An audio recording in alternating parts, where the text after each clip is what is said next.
Okey guys, yang ni aku pasang kemah memang spek untuk berniaga 3x3.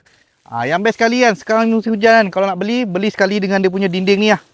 Sekarang aku akan pasang dia punya dinding Nak pasang dia pun senang, just angkat saja, dia akan jadi macam ni lah. Dekat sini korang boleh tinggikan lagi, dia ada 1, 2, 3, 4 step.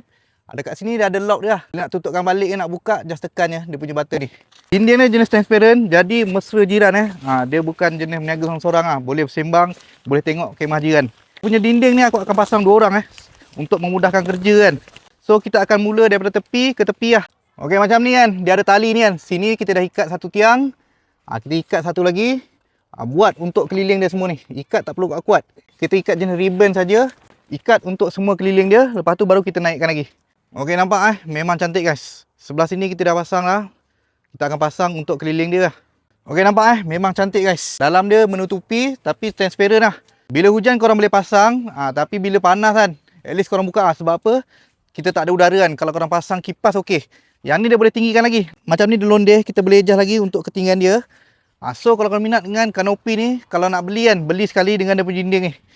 Harga murah, dia ada 3x3 dengan 3x4. Berminat boleh tekan link kat bawah.